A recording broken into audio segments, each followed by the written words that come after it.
Selamat sejahtera kepada Sefardi.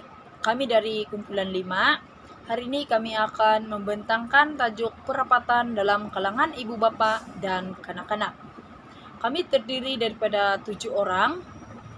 Pertama, saya sendiri, Jalina binti Gambar. Kedua, Zulkifli Abdullah.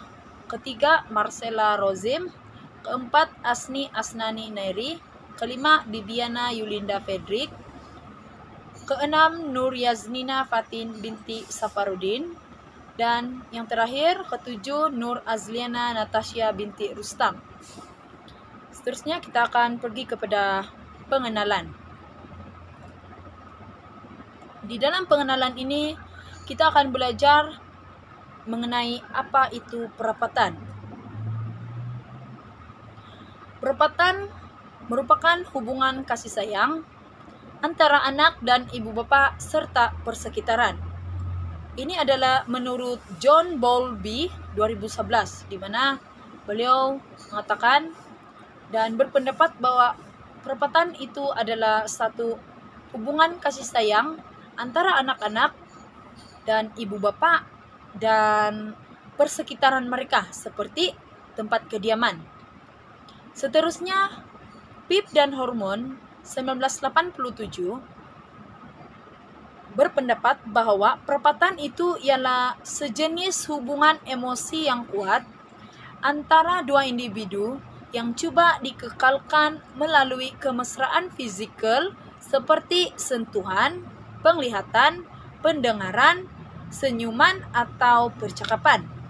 Contohnya, di dalam perkembangan bayi, perapatan yang dibentuk adalah di antara bayi dan penjaga.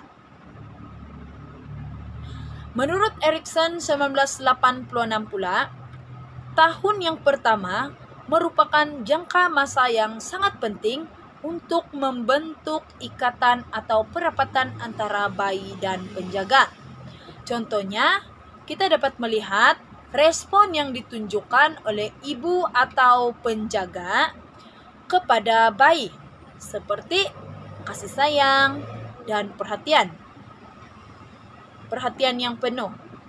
Oke, untuk itu saja yang saya dapat jelaskan di dalam pengenalan berkaitan dengan perapatan. Seterusnya isi akan dijelaskan oleh sahabat saya. Terima kasih. Oke, seterusnya kita akan teruskan dengan masalah perapatan. Perapatan hanya berlaku di antara anak dan juga ibu.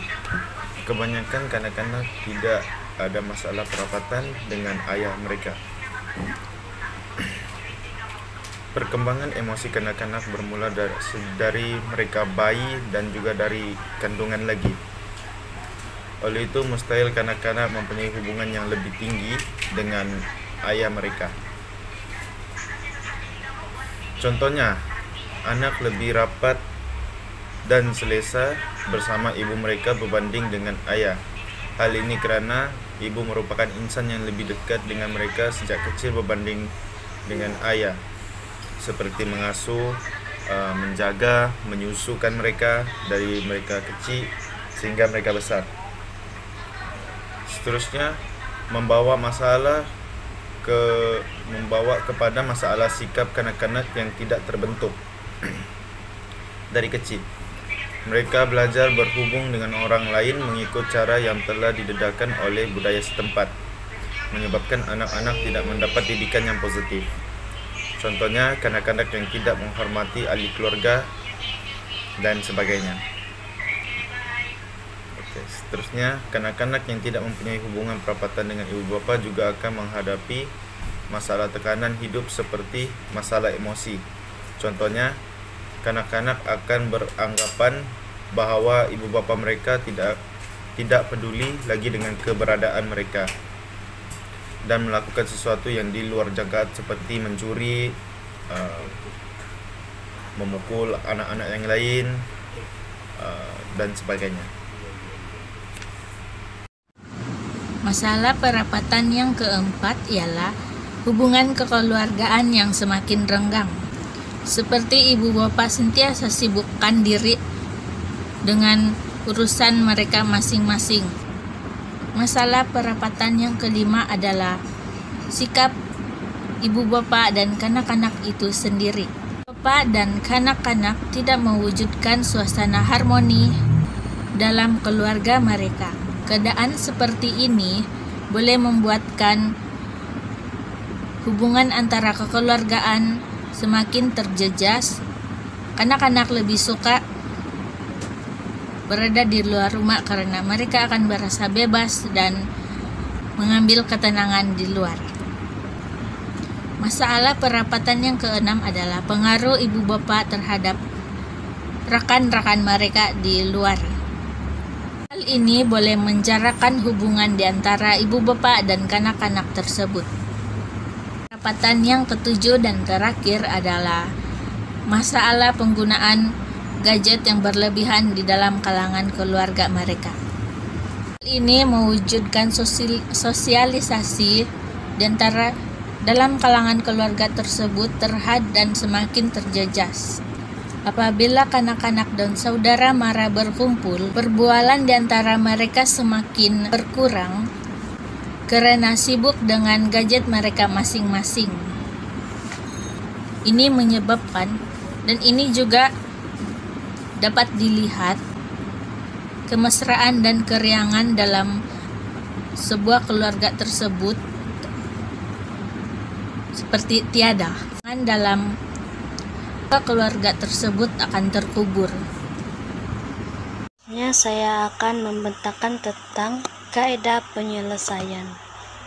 Bagi cara mengatasi masalah pula, yang mana anak tidak rapat dengan bapak tetapi rapat dengan ibunya. Dengan ini bapak seharusnya meluangkan masa untuk bersama dengan keluarganya dan memberi mereka pergi berkelah, makan angin atau melancong, membuat aktiviti di rumah seperti berkebun dan sebagainya. Hal ini karena ia akan dapat mengeratkan hubungan silaturahim antara ahli keluarga. Itu sikap kanak-kanak yang terbentuk, yang tidak terbentuk. Contohnya tidak sopan, mencuri, melawan, dan sebagainya. Ibu bapak seharusnya mewujudkan peraturan di dalam rumah. Ia bertujuan untuk mendidik anak-anak akan wujudnya undang-undang dalam kehidupan seharian dan menyadarkan mereka tentang perkara yang tidak boleh dibuat dan boleh dibuat. Di samping itu, ibu bapak seharusnya menasihati mereka dengan betul dan memberikan alasan kepada mereka kenapa mereka melarang mereka bersikap sedemikian. Seterusnya masalah tekanan hidup yang mana mereka beranggapan bahwa mereka sudah tidak disayangi dan dipedulikan oleh ibu bapa mereka. Hal ini berlaku dalam keluarga yang mempunyai masalah seperti perceraian. Namun demikian, anak-anak adalah insan yang perlu diutamakan mangsa karena mereka menjadi mangsa keadaan dan memberikan kesan di mana mereka kekurangan dari segi keuangan, kesehatan, tempat tinggal, dan kasih sayang. Ibu bapak yang sudah bercerai tidak boleh melepaskan tanggung jawab mereka yang diberikan oleh Yang Maha Esa kepada mereka yang bergelar ibu bapak. Oleh itu diharapkan ibu bapak mempunyai kesadaran terhadap setiap tindakan agar tidak memberi kesan yang mendalam terhadap anak-anak untuk memastikan masa depan mereka sentiasa terjamin. Hai, nama saya Bibiana Yulinda Frederick. Selain daripada itu, terdapat juga masalah hubungan keluarga yang renggang, seperti sikap ibu bapa atau anak itu sendiri yang tidak mau mempunyai hubungan yang rapat di dalam keluarga. Hal ini disebabkan ibu bapa tidak peka terhadap keperluan keluarga yang utama, yaitu ibu bapa tidak menentukan atau tidak menetapkan anutan agama di dalam keluarga mereka. Sewajarnya setiap ibu bapa perlu menetapkan anutan agama di dalam keluarga mereka, misalnya agama Kristen, agama Islam, Buddha, dan sebagainya. Hal ini adalah karena agama merupakan kunci kebahagiaan di dalam rumah tangga, di mana agama mampu memberi panduan dalam membentuk keluarga yang bahagia, membentuk moral kanak-kanak sejak lahir, dan sebagainya. Terdapat juga masalah yang wujud dari ibu bapa itu sendiri karena pengaruh dan dari akan sebaya ibu bapa. Masalah seperti ini sering berlaku di kalangan ibu bapa yang lebih mengutamakan keseronokan bersama rekan-rekan sekerja. masa lapang lebih banyak dihabiskan bersama rakan-rakan dengan berbual-bual kosong tanpa tujuan yang penting. Oleh itu, masa bersama anak-anak tidak dapat diwujudkan di dalam keluarga. Untuk mengatasi masalah seperti ini, ibu bapa juga perlu bijak dalam pengurusan masa, seperti tahu membagikan masa di mana mereka perlu bersama dengan keluarga dan orang lain atau kawan-kawan, agar tidak berlaku masalah di mana kanak-kanak tidak rapat dengan ibu bapa. Akhir sekali, penggunaan teknologi pada masa kini telah menyebabkan berlakunya masalah perapatan di dalam keluarga. Ahli keluarga yang lebih banyak menghabiskan masa bersama dengan telepon bimbit masing-masing membuktikan perapatan di dalam keluarga, di dalam hubungan kekeluargaan menjadi semakin renggang.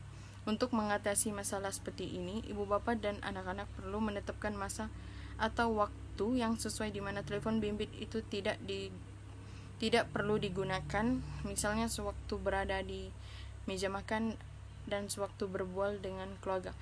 Jika cara seperti ini diamalkan di dalam keluarga pada masa kini, nescaya hubungan keluarga akan menjadi semakin rapat.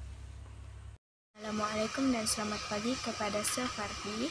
Saya Nur Yazmina Fatin binti Safarudin. Hari ini saya akan membentangkan cadangan di dalam masalah perapatan. Cadangan yang pertama yaitu cadangan kepada anak-anak. Sebagai seorang anak-anak di dalam sesebuah keluarga, mereka hendaklah menghormati ibu bapa yang memberikan didikan yang baik kepada mereka. Sebagai contoh, tidak melawan kata dan mengikut segala peraturan yang diberikan oleh ibu bapa tersebut. Kemudian, cadangan yang seterusnya yaitu cadangan kepada ibu bapa. Ibu bapa merupakan salah satu kunci utama di dalam perapatan keluarga. Oleh itu, ibu bapa hendaklah menjalankan tanggung jawab yang baik dalam menjadikan sesebuah keluarga yang baik. Sebagai contoh, memberikan sepenuh perhatian dan memenuhi makan, minum, pembelajaran, kesehatan, dan memberikan kesehatan yang baik. Kesannya, anak-anak tidak akan mengalami tekanan sehari-harian, malah dapat mewujudkan keluarga yang baik. Seterusnya, cadangan kepada masyarakat. Masyarakat masa kini hendaklah menghargai keluarga yang mereka miliki, karena kita seringkali terdengar apabila terdapat pelbagai masalah yang dihadapi oleh keluarga di masa kini, seperti kes penderaan, kes penceraian. Oleh itu, masyarakat perlulah diberikan kesadaran betapa pentingnya perapatan di dalam sesebuah keluarga, karena keluarga merupakan surga kecil bagi mereka. Seterusnya, cadangan kepada pemimpin-pemimpin agama. Mereka seringkali dengar keluhan dan rayuan daripada masyarakat kelompok bahwa masalah perapatan yang mereka alami. Oleh itu, mereka hendaklah tampil daripada pelbagai agama seperti Islam, agama Kristian, Buddha, dan sebagainya. Oleh itu, mereka dapat memberi kesadaran di kalangan ibu bapa, anak-anak, dan masyarakat bahwa betapa pentingnya perapatan di dalam keluarga. Akhir sekali, cadangan kepada kerajaan. Kerajaan hendaklah memberi bantuan kepada masyarakat masa kini untuk menjadikan sebuah keluarga yang harmoni, di samping dapat mewujudkan suasana yang baik. Kerajaan boleh memberi bantuan seperti memberi bantuan daripada pihak kesehatan dengan memberikan ceramah bahwa kesehatan itu penting di dalam sesebuah keluarga. Seterusnya, kerajaan juga boleh memberikan bantuan daripada pihak polis bahwa pihak polis boleh membantu untuk menangani masalah jenayah ataupun gejala sosial yang berlaku di kalangan keluarga ataupun masyarakat seperti dada, syabu, batu, dan sebagainya. Oleh itu, kerajaan juga dapat menjadikan sebuah keluarga itu mewujudkan perapatan yang baik. Sekian, terima kasih. Assalamualaikum, nama saya Nur Asliana Natasha binti Rustam. Seterusnya saya akan menerangkan kesimpulan yang telah kami peroleh. Seperti yang kita nampak, isu dan kepentingan perapatan ini dalam keluarga adalah sangat penting untuk diketahui oleh seluruh lapisan Malaysia. Hal ini disebabkan oleh keluarga yang merupakan tempat didikan atau tempat sekolah pertama bagi seorang kanak-kanak. Contoh ciri-ciri sebuah masyarakat dan negara yang harmoni adalah bermula daripada bagaimana seorang anak itu dididik di dalam keluarga dan bagaimana keadaan persekitaran tempat ia membesar. Seterusnya, dari kajian yang kami peroleh, tanpa sokongan daripada ibu bapa dan pihak masyarakat yang harmoni tidak akan terbentuk perapatan antara satu sama lain. Oleh itu, dengan adanya panduan yang diberi, diharapkan setiap individu melaksanakan tanggung jawab masing-masing untuk mewujudkan hubungan perapatan yang baik di dalam kalangan keluarga. Bahkan, kesatuan di dalam keluarga adalah menjadi salah satu tunjang kepada perapatan yang membentuk sikap dan diri kanak-kanak pada masa akan datang. Sekian, terima kasih.